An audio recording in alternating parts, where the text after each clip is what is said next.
그 전에 한용운 씨 이렇게 시를 썼죠. 님은 갔습니다마는 저는 아직 님을 보내지 못하고 있습니다. 우리가 이제 그렇게 안식일을 자 해가 저물 때 드디어 오늘 안식일 이제 해가 저물어 가는데 저 저물어 가는 해처럼 또 예수님은 한 주일을 우리에게서 떠나가 계시겠는데 그 긴 한 주일을 예수님을 떠나서 우리가 살까요? 저 지는 해와 함께 주님은 저를 떠나시면 저는 주님을 못 보내고 있습니다. 이렇게 되면은 우리가 드디어 이제 재림을 맞이하는 즉 신랑으로 오시는 예수님을 맞이하는 신부의 심정이 어느 정도 된 건가 할 수도 있겠죠. 우리도 언젠가는 이런 심정으로 안식일을 맞이하고 보내는 그런 날이 올 거예요.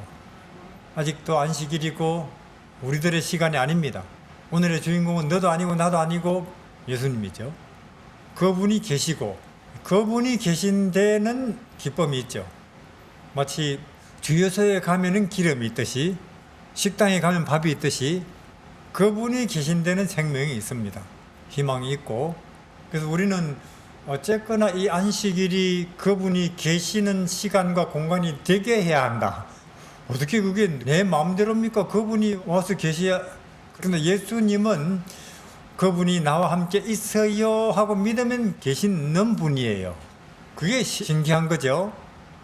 그 반대로 내가 잠시 딴 데 생각을 보내면 안 계셔버려요. 물론 이걸 이제 양자 물리학이라고 하는 그런 물리 법칙을 가지고 설명할 수도 있습니다. 보면 있고 안 보면 없는 이런 세계가 사실은 과학이에요. 계신다고 믿는 그 사람의 마음속에 그 사람의 시간과 공간에 예수님은 계십니다. 그러니까 그분이 계시고 안 계시고는 내가 결정한다. 그분이 계시고 안 계시고는 객관적인 사실이 아니다. 내가 있다고 믿든 안 믿든 여기는 송탄이다. 그건 객관적이죠. 그래서 예수님이 계시고 안 계시고는 내가 계신다고 믿으면 계시고 내가 그걸 생각 안 하면 안 계시고 이거는 과학이죠. 인터넷에 양자 물리학 한번 쳐보시면 거기 분명히 그렇게 말해요. 예수님이 여기 이 책에 네 믿음대로다 그렇게 이야기하죠. 과학이에요, 그게. 예수님이 그 당시에 양자 물리학을 써서 설명하고 싶었겠죠.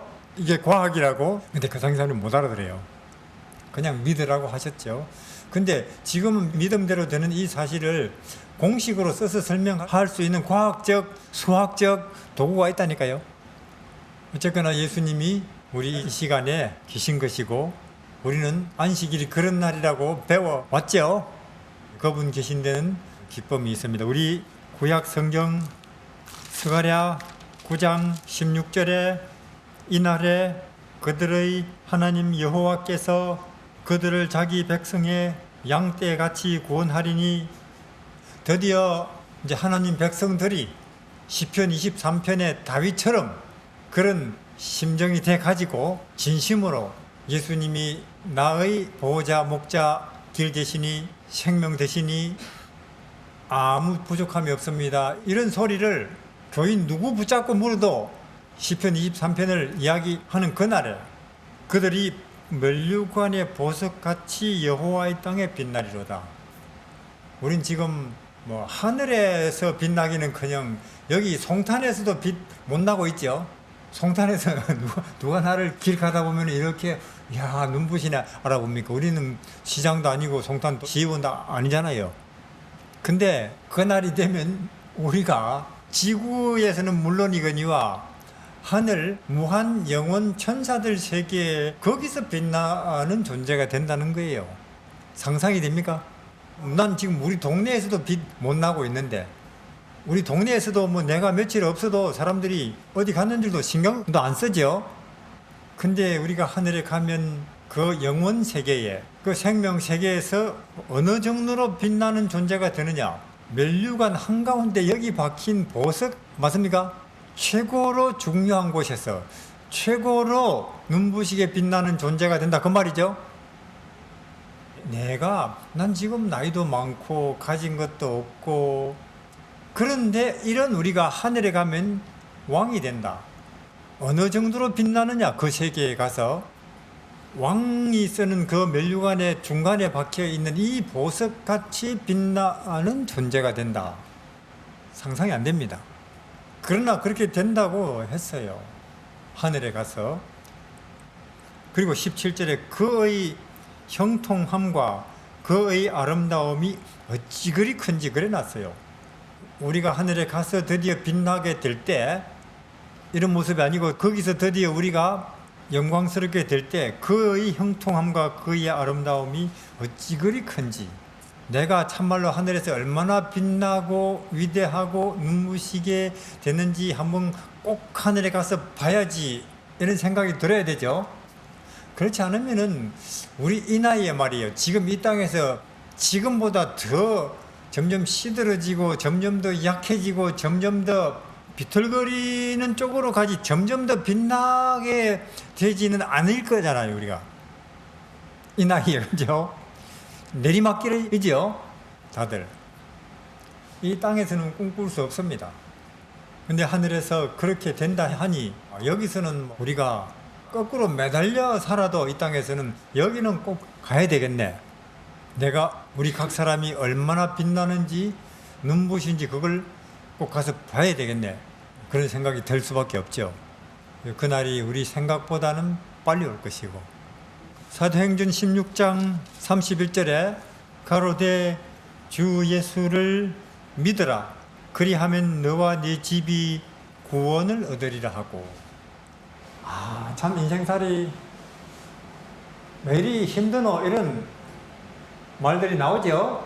그럼 우리가 수고하고 무거운 짐이 이런 과거, 미래, 현재 이 세 종류 외에 또 있습니까? 없죠. 우리 모든 걱정은 이 셋 중에 하나겠죠? 하나일 거예요. 그래서 우리는 끊임없이 이거 해결하고 나면은 이거 해결하고 나면은 이거, 혹은 이거 번갈아 가면서 내 인생을 쉬지 못하게 하죠. 그런 우리 보고 수고하고 무거운 짐진 자들아 다 내게로 오라, 그 말이죠. 그러면 내가 너희를 이 세 가지 문제로부터 건져주겠다, 그 말이죠. 누가요? 예수님이. 그럼 우리가, 아니 자기가 뭐길래 이런 생각을 하겠죠. 이 과거에 잘못 살한 거, 실수한 거, 혹은 부끄러운 짓 한 거, 이렇게 깨끗하게 백지화하고 싶다. 어떻게 해야 되겠어요? 그 문제를 위해서 예수님이 내놓으신 답은 이거죠. 예수님이 그냥 걱정 마 하시는 분이 아니고, 그분 또한 그렇게 말씀하실 수 있는, 그 일을 하실 수 있는 합리적인, 누구라도 인정해 줄 수 있는 논리를 제시해야 돼요. 근거를. 이해하시겠죠?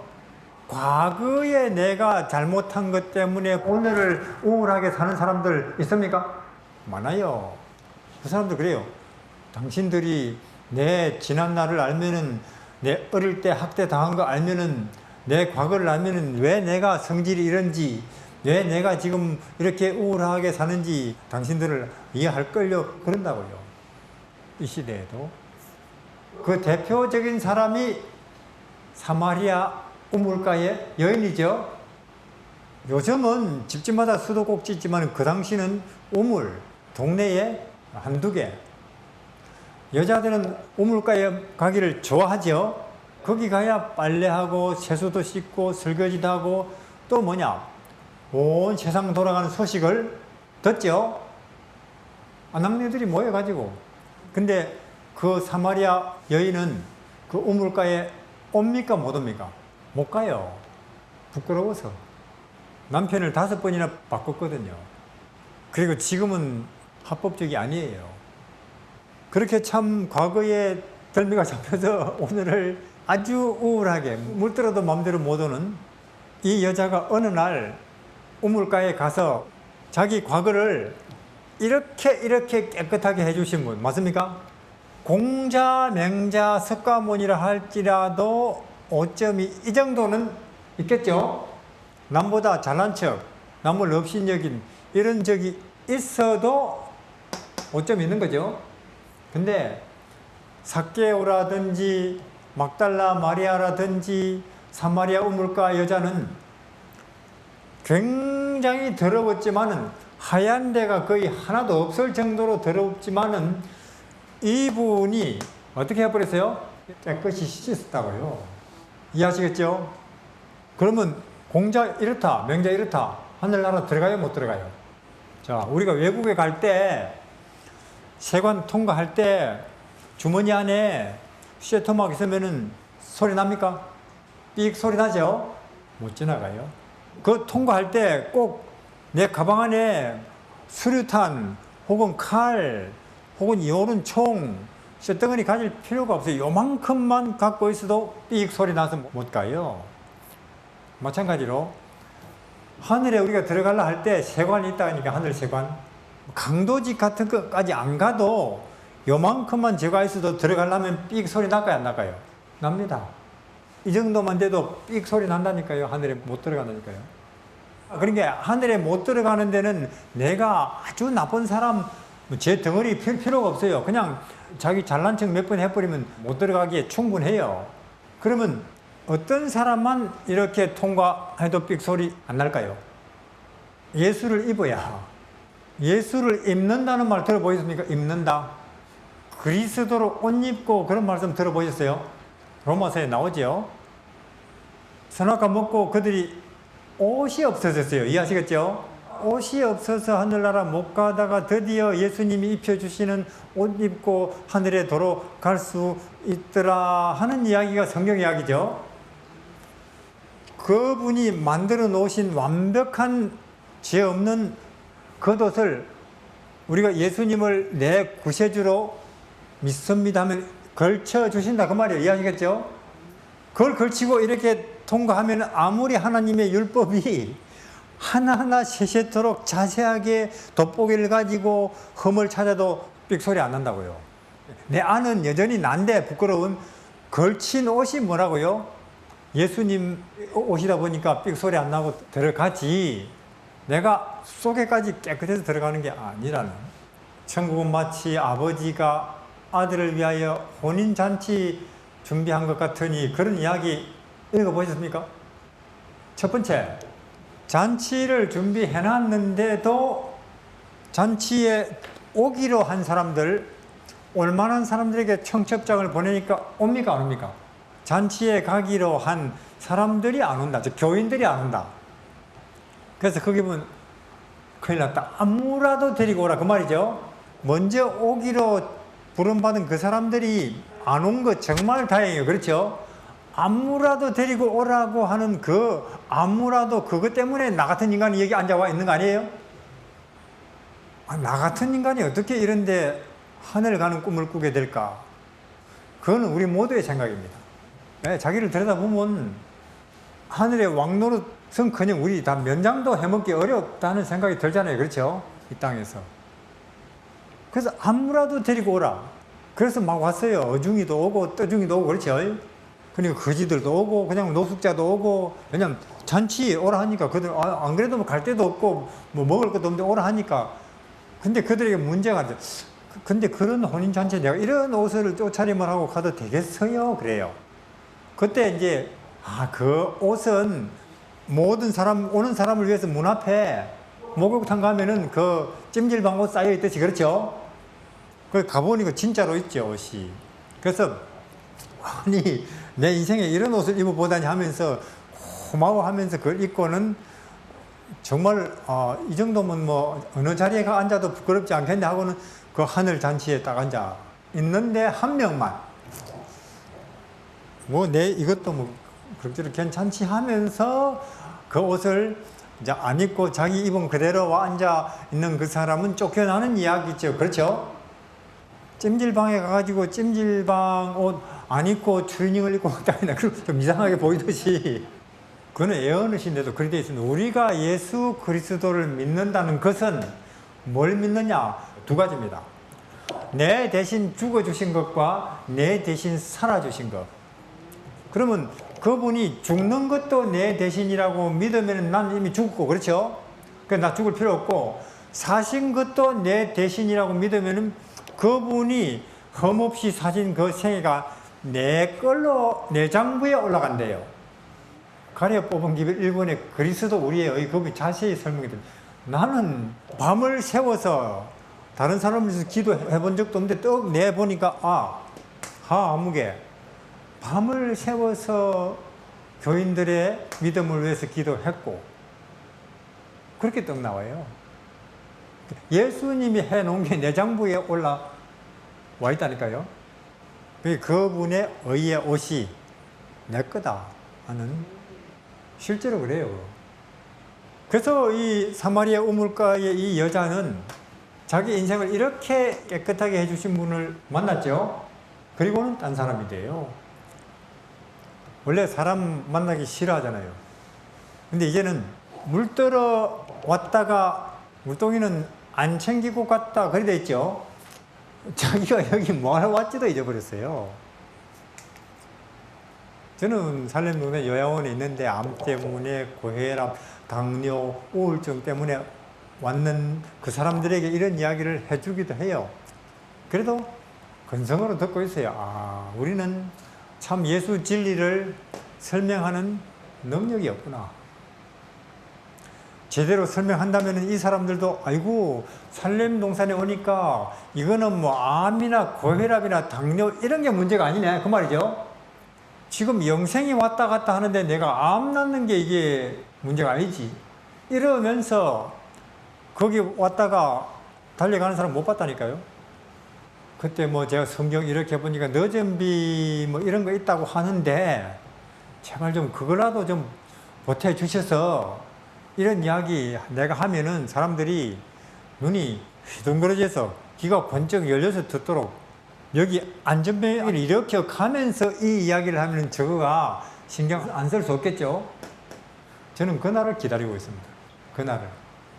우리 말빨 없죠. 오래 다닌 교인들한테도 말빨이 안 쓰는데 그러나 진리의 성령이 오시면 너희가 여기서부터 모든 경기도, 한반도, 전 세계까지 내 증인이 되리라 하셨죠. 성령이 오시면. 우리는 그날을 기다리고 있습니다. 그러면 여기 몇 명이 아니고 송탄교회 1층, 2층, 3층 꽉꽉 차가지고는 문 밖에는 못 들어온 사람들도 줄 끄덕끄덕 서 있고 그런 날이 올 거예요. 분명하면.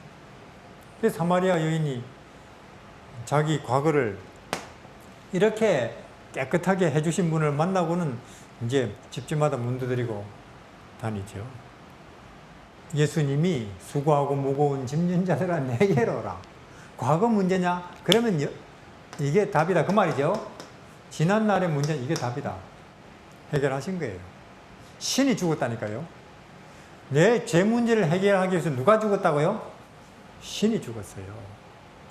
우리가 아무리 죄를 많이 짓는다 기로서니 그 죄값이 하나님 목숨값보다 비싸겠어요? 아무리 우리가 평생 강도짓을 하고 살아도 그 죄값이 말이에요. 하나님 천지를 지으신 그분의 생명값보다 비싸겠느냐 그 말이에요. 거기에 비하면 아무것도 아니죠. 우리 죄값이 10억이라 했습니다. 10억. 하나님이 우리 죄값을 갚기 위해서 내놓으신 것은 10조도 더 된다는 거 10조도 더 돼요. 그걸 누가 알아요? 삭개오 알고, 십자가 오른쪽에 강도 알고, 막달라 마리아 알고, 백부장도 알고, 하나님이 내 죄 깨끗하게 하기 위해서 그분의 생명을 바쳤다면은 내 죄 이까짓 거 강도짓 평생의 이까짓 거 죄는 씻고도 남겠네. 잘 믿어요. 근데 믿으라 해도 안 믿는 무리들이 있어요. 뭐냐? 제일 잘 믿을 것 같은 사람들, 즉 믿음으로 말미암는 맨날 가르쳐 온 사람들 안 믿어요. 제사장들, 서기관들. 그 사람들은 아니 난 뭐 내가 한번 노력해 보려고요 이러고 있죠. 지금보다 더 겸손해져 가지고, 지금보다 더 착해져 가지고, 지금보다 더 열심히 기도하고 더 많이 성경 읽고 해가지고 내가 한번 해 보려고요 이러고 있다니까. 그러면서 이 예수님의 십자가에 죽으신 것을 별로 가치 없는 죽음으로 그렇게 만들어가는 그 당시에 기독교가 있었다니까요. 지금도.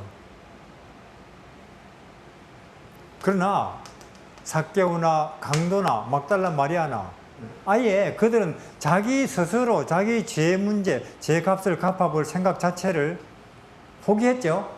왜 그래요? 너무 많아서, 너무 커서. 근데 우리처럼 자질구레한 죄 가지고 고민하고 근심하는 사람들이 문제예요. 내가 한번 해보자. 해보자고 지금까지 해왔는데 쌓이기만 쌓여가지. 이게 오히려 없어지기는커녕. 삭개오나 막달라 마리아 이런 사람들이 당신들도 나처럼 아예 그런 거 그냥 하고 싹 한 번에 해결하세요 한다니까요. 우리 죄의 문제를 해결하기 위해서 천지를 창조하신 장본인이 죽었다. 그럼 내 죄라는 것은 이까짓 거 뭐 완전히 지워지고도 뭐 이건 남네 이런 생각이 들면서 홀가분해져야 되는데 이게 상당히 많은 기독교인들이 아직도 여기에서 해결이 안 되고 있습니다. 그래서 다른 사람의 허물이나 다른 사람의 어느 정도 잘못에 대해서 관용을 못해요. 그건 뭐냐? 내 문제를 해결 못했다 그 말이에요. 내 문제를 해결한 사람은 사도 바울처럼 내가 지금 나를 모욕하고 욕하고 있는 저 사람들에게 내가 지금 빚을 진 거다 이런 생각을 하지 오히려. 과거에도 바울이 자기 문제를 해결 못했을 때는 누가 자기하고 좀 생각을 다르게 한다, 잘못 가르친다, 불같이 화를 냈어요. 죽이고 싶은 마음까지도 들었다니까요.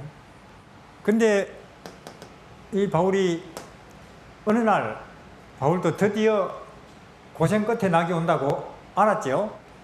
드디어 내 모든 죄 문제 하나님 아들이 대신 죽어서 없던 걸로 됐구나. 그때부터는 뭐 다른 사람의 허물과 그게 뭐 나를 향한 것이든 그 사람이 습관적으로 거기에 부채의식을 가지고 저 사람이 몰라서 그런다. 나는 이렇게 알고 좋은 데 와 있는데 저 사람은 아직 몰라서 내가 지금 어떻게든 이걸 알려줘야 되는데 빚진 자의 마음이에요. 근데 가만 보면은 우리 현재 아내도 그렇고 이런 거 잘못 가르치네. 우리는 이 사람들하고 아내 따로 무리 만들고 따로 무리 이거는 근본적으로 그들이 모른다는 걸 증명하죠. 화합을 못한다는 거죠. 우리는 근거 없이 예수 믿으라고 하는 거 아니죠. 수고하고 무거운 짐진 자들아 여기 오세요. 그대들의 과거 문제가 그대들을 힘들게 한다면은 여기로 오시라고 하는 초청을 지난 날보다 더 힘있게 그것도 설득력 있게 해야 되는 거예요. 사마리아 여인처럼 깨끗이 해결된 거죠. 네. 앞으로 우리에게 점점 더 무서운 전염병이 올 것 같고 경제는 나빠질 것 같고 내 몸은 점점 더 약해지고 아직도 이 나이에 집도 한 칸 없고 걱정된다는 거죠. 그래서 여러 가지 준비를 하고 예금을 하고 보험을 들어도 여전히 미래는 나에게 걱정스럽고 하는 우리에게 예수님이 새 하늘을 약속하십니까? 새 하늘 새 땅을 약속하십니까? 세세토록 왕노릇을 약속하시죠. 세세토록 왕노릇. 하늘에 가서 멸류관의 보석같이 그대가 빛날 것이라고 약속을 하시죠. 그대의 미래는 그렇게 정해져 있다고 말씀하시죠.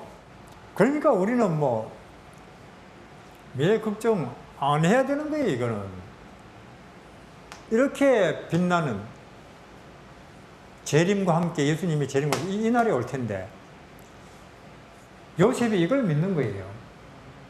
그러니까 오늘은 내가 비록 노예라도 감옥이라도 너희들이 나중에 나를 무한 세계에 가서 별처럼 내가 빛나고 있을 것을 그대들은 볼 것이다 하는 거죠.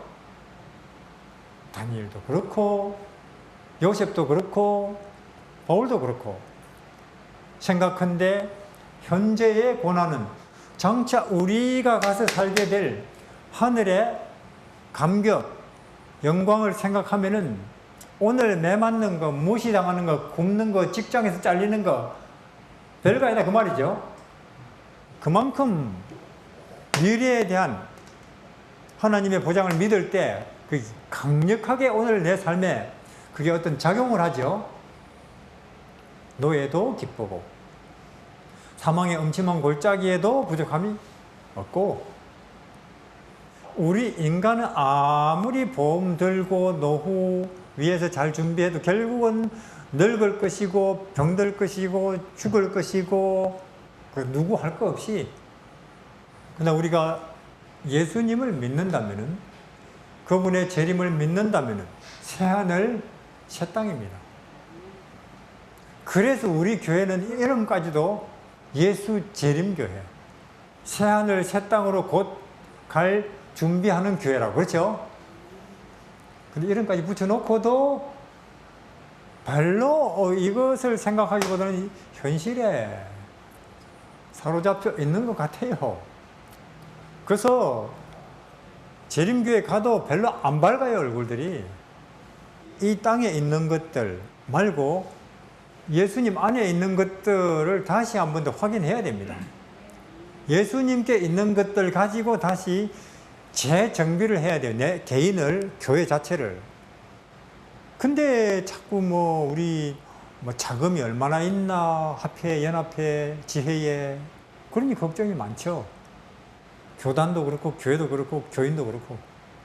이런 거 없는 것처럼. 그래서는 안 되죠.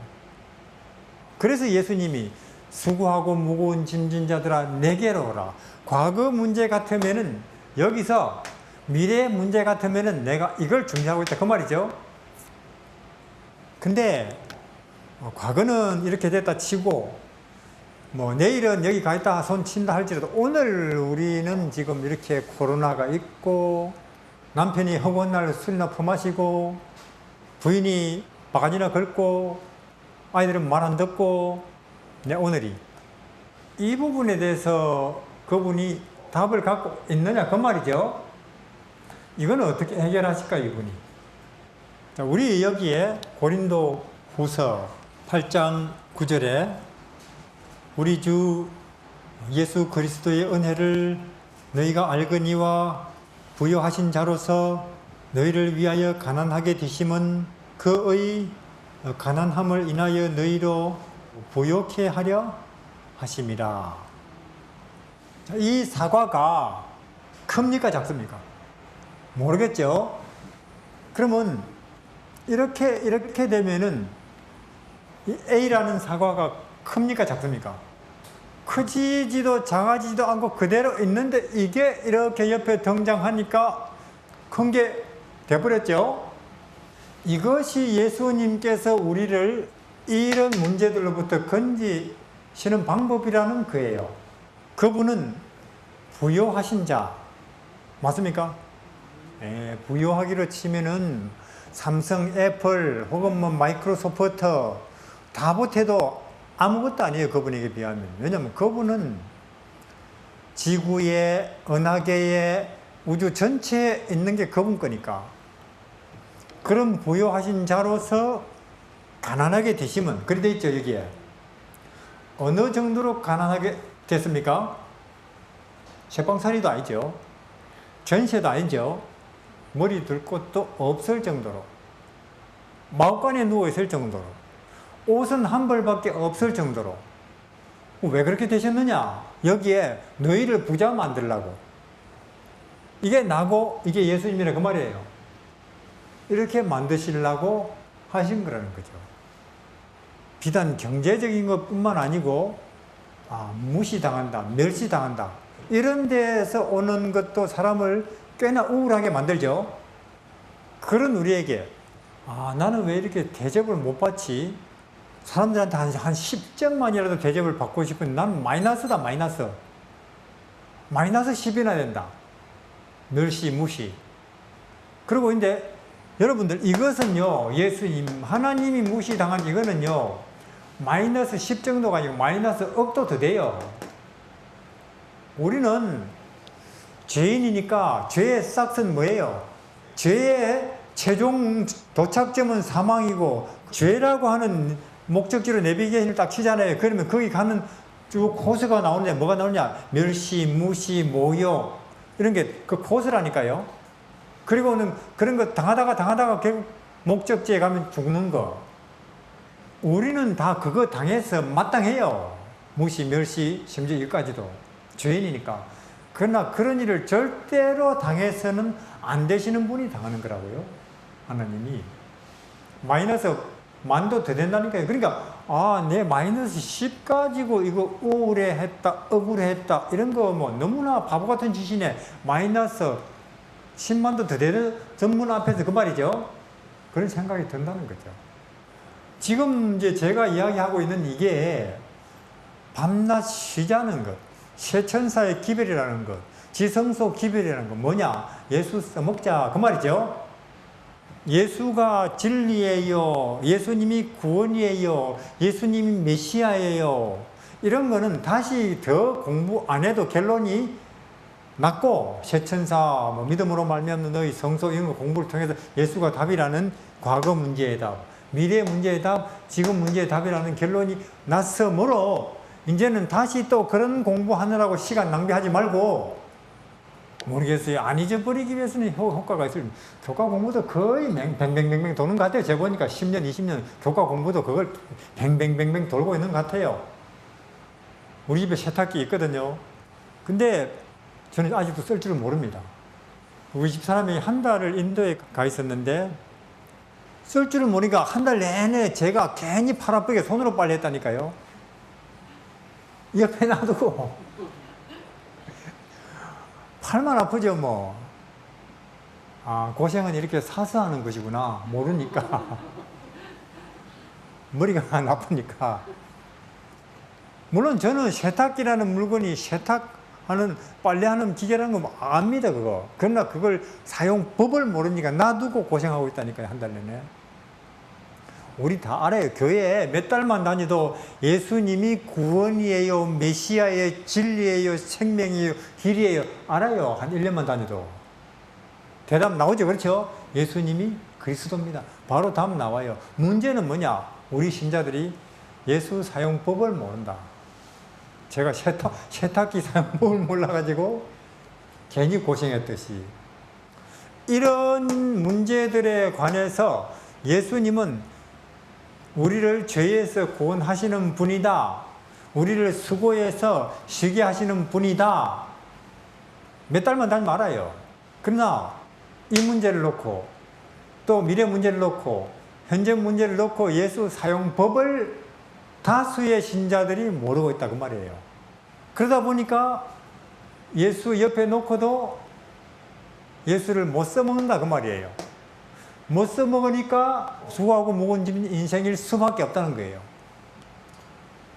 그러니까 남에게 가서 위로할 힘이 없다 그 말이죠. 쇠천사의 기분이 이렇게 들여다보니까 예수 써먹자는 소리구나. 이렇게 여기도 써먹고 여기도 써먹고 여기서도 경제, 정치, 사회 모든 문제에 예수를 써먹자. 심심할 때 써먹고 우울할 때 써먹고 화가 날 때 써먹고 욕심날 때 써먹고 예수님을 예수 사용법 그게 쇠천사 기별이죠. 제 마음속에도 죄의 뿌리가 있어요. 즉 이기심의 뿌리가 있다고요. 밖에서 들어올 필요도 없어요. 자존심의 뿌리가 있다니까요. 이것이 예수라는 분의 능력으로 안 다스려지면 나요. 그것도 금세. 그래서 이걸 예수를 써먹어서 그 어리신 주 예수 누울 자리가 없어. 귀하신 그 몸은 그 위에 있고 이 천한 것은 이 좋은 방에 있네. 너무나 죄송하다, 과분하다, 황송하다 이 마음이 그런 이분 때문에 덜죠. 이것이 오래 안 간단 말이에요. 또 없어지고 자존심이 이기심이 남보다 내가 못하지 않나 하는 두려움이 슬며시 또 싹 나면은 또 예수님을 써먹어야겠죠. 근데 교인들이 그렇게 안 한대요. 교인들이 처음 믿을 때는 예수 잘 써먹다가 집사되고 장로되고 그러면은 설금설금 자기 경험 내지는 자기 판단 내지는 자기 실력을 가지고 자기 문제, 교회 문제도 해결하려고 하기를 시작한대요. 교인들이, 신학자들도. 처음 믿을 때는 모르니까 예수 뭐든지 성경대로 해야지 믿자 하더니만은 이제는 교회를 오래 다니고 성경도 알 만큼 알고 교회도 어떻게 돌아가는 건지 알 만큼 알고 하고 나면은 자기 경험과 지식과 실력을 가지고 해결하려고 하는 이런 모습을 보고 바울이 하는 말이 아니 왜 성령으로 시작해서 육체로 마치려고 하느냐 그렇게 돼 있죠. 이거는 어느 시대나 그리 되기가 쉽다 그 말이에요. 그래서 구원에 이르기 위한 참된 안식에 이르기 위한 중요한 조건 중에 하나가 자기 부정 맞습니까? 자기 인정 안 하는 거, 자기 경험, 판단력, 지식 아무리 쌓여도 그거 계속적으로 부인하는 것이 굉장히 중요한 하늘 가는 요소가 된다는 거예요. 그럼 초신자들보다 왜 교회 오래 다닌 사람들이 나중 되느냐? 쌓였으니까 많이 자기 경험이, 지식이. 무조건 교회 오래 다니고 성경 많이 안다고 좋은 게 아니라 그 말이에요. 그래서 심지어 요한계시록에는 처음으로 돌아가라 그렇게까지 말이 나온다니까요. 아무리 교회에서 경험이 쌓이고 성경을 많이 연구해도 그것이 예수님을 인정하고 나를 부인하는 쪽으로 점점 성장하고 진행됐다면 좋거니와 그렇지 않다면 위험하다 그 말이에요. 이게. 오히려 오래 교회에 몸담고 있었던 게 위험하다. 점점 우리는 예수님을 인정하고 나를 부인하는 경험이 쌓여서 요한처럼 그는 흥하여야 하고 나는 쉬하여야 하리라. 이게 바르게 가는 거죠. 그래서 이 현재 문제도 수고하고 무거운 짐진 자들아 내게로 오라. 그게 경제적인 것이든 관계적인 것이든 정치적인 것이든 내가 해결 이렇게 남은 10개 가지고 있는 난 2개밖에 없네. 예수님이 이 사람은 난 1개도 없지. 그럼 난 너무 많구나. 왜 사람들이 나를 제대로 대접 안 해줄까? 예수님 이 사람은 나는 이렇게 돼 있네. 나는 너무나 지나치게 현재 인정을 받고 있네. 심지어 내가 50 막 넘었는데 안 걸렸네. 60도 못 살고 죽겠네. 예수님이 이 사람은 난 33살 반에 죽었네. 그럼 난 뭐 쓸데없이 오래 살고 있네. 이런 생각이 들죠. 현재 처지에 자족하게 된다는 그걸 경건이라고 그러죠. 경건. 모든 것이 죽는다. 어쩔 수 없이 죽음이 내 눈앞에 왔다. 다시 사네 뭐. 더 좋은 데서. 그러니까 이분 안에는 우리의 과거든 미래든 오늘의 문제는 이 예수라는 문 앞에 가서 해결되지 않을 문제가 존재하지 않는다 그 말이에요. 근거 없이 말하는 게 아니고 이런 근거를 가지고 하는 말이에요. 이게 수고하고 무거운 짐진 자들아 다 내게로 오라. 내가 그대들을 쉬게 하리라.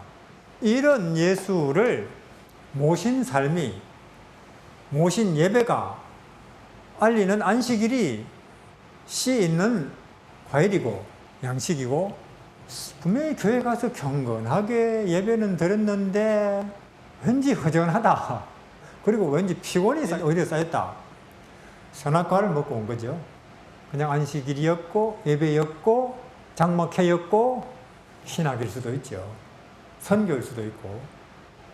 그러면 우리가 수많은 이런 우리의 오늘과 내일과 어제의 모든 문제로부터 우리를 건져내시는 분이 예수님이 하여튼 그런 문제가 있을 때마다 그분에게 가는데 노래를 부르든지 읽든지 기도를 하든지 묵상을 하든지 가는데 그런 예수 큰 구원 그분의 삶 속의 한 부분 한번 가서 구경하고 마치겠습니다. 요한복음 4장 3절에 유대를 떠나서 다시 갈릴리로 가실새 사마리아로 통행하여야 하겠는지라 사마리아에 있는 수가라 하는 동네에 이르시니 야곱이 그 아들 요셉에게 준 땅이 가깝고 또 거기 야곱의 우물이 있더라. 예수께서 행로에 곤하여 우물 곁에 그대로 앉으시니 때가 제 6시쯤 되었더라. 사마리아 여자 하나가 물을 길러 왔음에 예수께서 물을 좀 달라 하시니 이는 제자들이 먹을 것을 사러 동네에 들어갔습니다. 3절에 어디를 떠나셨다고요? 지금 예수님 계신 곳은 사마리아 야곱의 우물 거기죠. 헤르몬산이 이렇게 높이 솟아있고 이 헤르몬산에 눈이 녹아서 강을 이루어서 흘러내려오죠. 요단강이죠. 갈릴리 호수가 되고 여기는 사해가 되고 여기점이 유대 지방이고 여기점이 사마리아고 갈릴리 지방인데 이 두 지방은 같은 교인이고 이쪽은 이들로부터 이단이라는 소리 듣는 교회. 예수님이 그날은 여기서 예루살렘 이쪽에서 출발해서 지금 여기 와 계신다 그 말이죠. 한 30km 걸으신 거예요. 이때가 제6시니까 약 12시 반 그렇죠? 3, 40km 되는데 한 12시 반쯤에 도착하기 위해서 몇 시에 출발했을까요? 사람이 보통 하루 종일 잘 걸으면 40km 걷죠, 백리. 한 오후 1시쯤 도착했으니까 아마도 새벽 한 4시, 5시 이전에 출발하셨겠죠? 누구 만나려고요? 아무도 눈여겨보지 않을 뿐만 아니라 취급해주지 않은 여자 하나 만나려고 신이 말이에요. 이해하시겠죠? 새벽에 일어나가지고 그냥 걸으신 게 아닐 테고 반쯤 뛰었을 거예요. 땡볕에. 저는 그 지방에 2년 살았잖아요. 여기 더위하고 달라요. 사막 쪽은. 그냥 직사광선을 맞으면은 망치로 맞는 것 같아요, 이게. 구름 기둥, 불 기둥 가운데 계신 그 신이 말이에요. 홍해를 쪼개진 그 신이, 신의 산에서 십계명을 반포하시는 그 신이, 장시에게 천지를 만드신 그 신이 우리 이 땅에 인간으로 내려와가지고 그 하찮은 여자 하나 만나려고 뛴다니까요. 땀을 뻘뻘 흘리면서. 제자들은 아니 왜 꼭두 새벽부터 우리를 깨우지? 어제 밤늦게까지 봉사했는데. 제자들은 영문도 모르고 아니 오늘은 왜 이렇게 새벽부터 난리시지?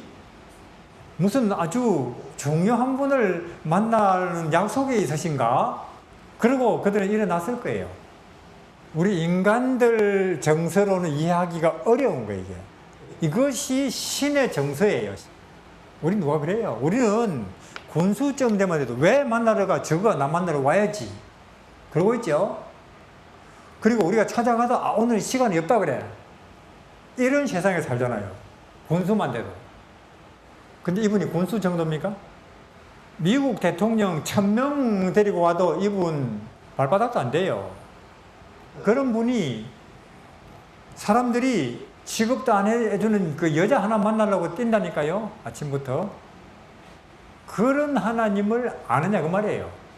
그런 예수님을 알고 사느냐, 이해하고 사느냐, 이용하고 사느냐 그 말이에요. 저는 뭐 다른 건 몰라요. 불교 뭐 기독교 우리 교회만이라도 우리 교단만이라도 신학 과정만이라도 그런 예수를 제대로 가르치는 교단이라면 전혀 교회 분위기가 다를 거예요. 근데 그리 못 되고 있죠. 그 정도로 진리 속으로 깊이 들어간 경험이 없다. 우리 모두가. 그래서 그분이 주는 구원 혹은 쉬게 하시는 안식케 하시는 능력의 혜택을 못 보고 있다. 모르는 걸 어떻게 이용해? 모르는 걸. 세탁기 모르니까 못 써먹잖아요, 제가. 분명히 예수님이 사마리아로 통행하여야 그랬잖아요, 이게. 이유는 하나밖에 없어요. 그 여자 만나려고. 6절에 또 거기 야곱의 우물이 있더라. 예수께서 행로에 곤하여 지칠 대로 지치다. 그 말이죠. 거의 뛰어왔다. 그 말이죠, 땡볕에.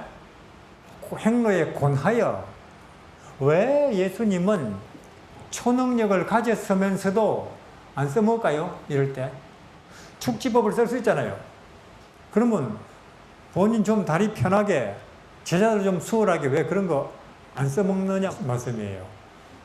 그분은 남을 위해서는 치료하시고 위로하시고 고치시고 하시지만 자기의 일을 수월하게 해결하기 위해서 신체적인 것이든 관계적인 것이든 자기를 위해서는 자기 능력을 써서는 안 된다 하는 조건으로 오신 게 맞아요. 그게 우리 같은 몸이 맞아요.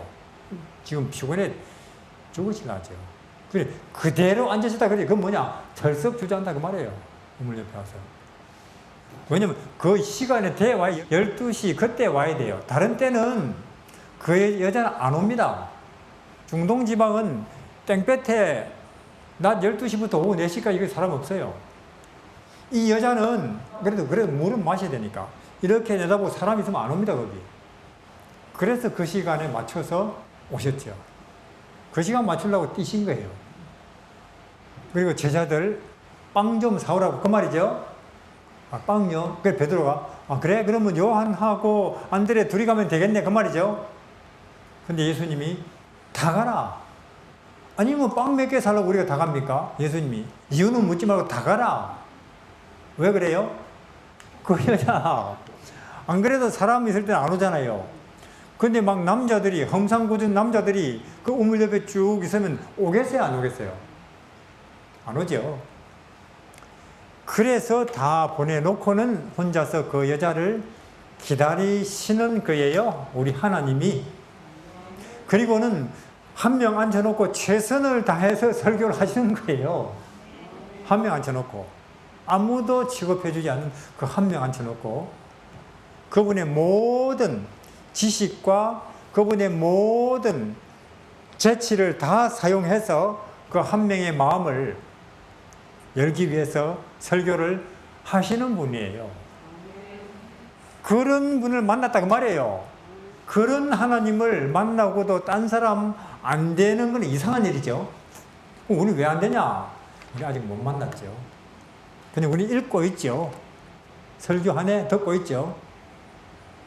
그래도 우리도 어느 날 전혀 뜻하지 않은 장소에서 우리를 이런 문제로부터 자유케 하시는, 해방하시는 그분을 운명적으로 만나겠죠.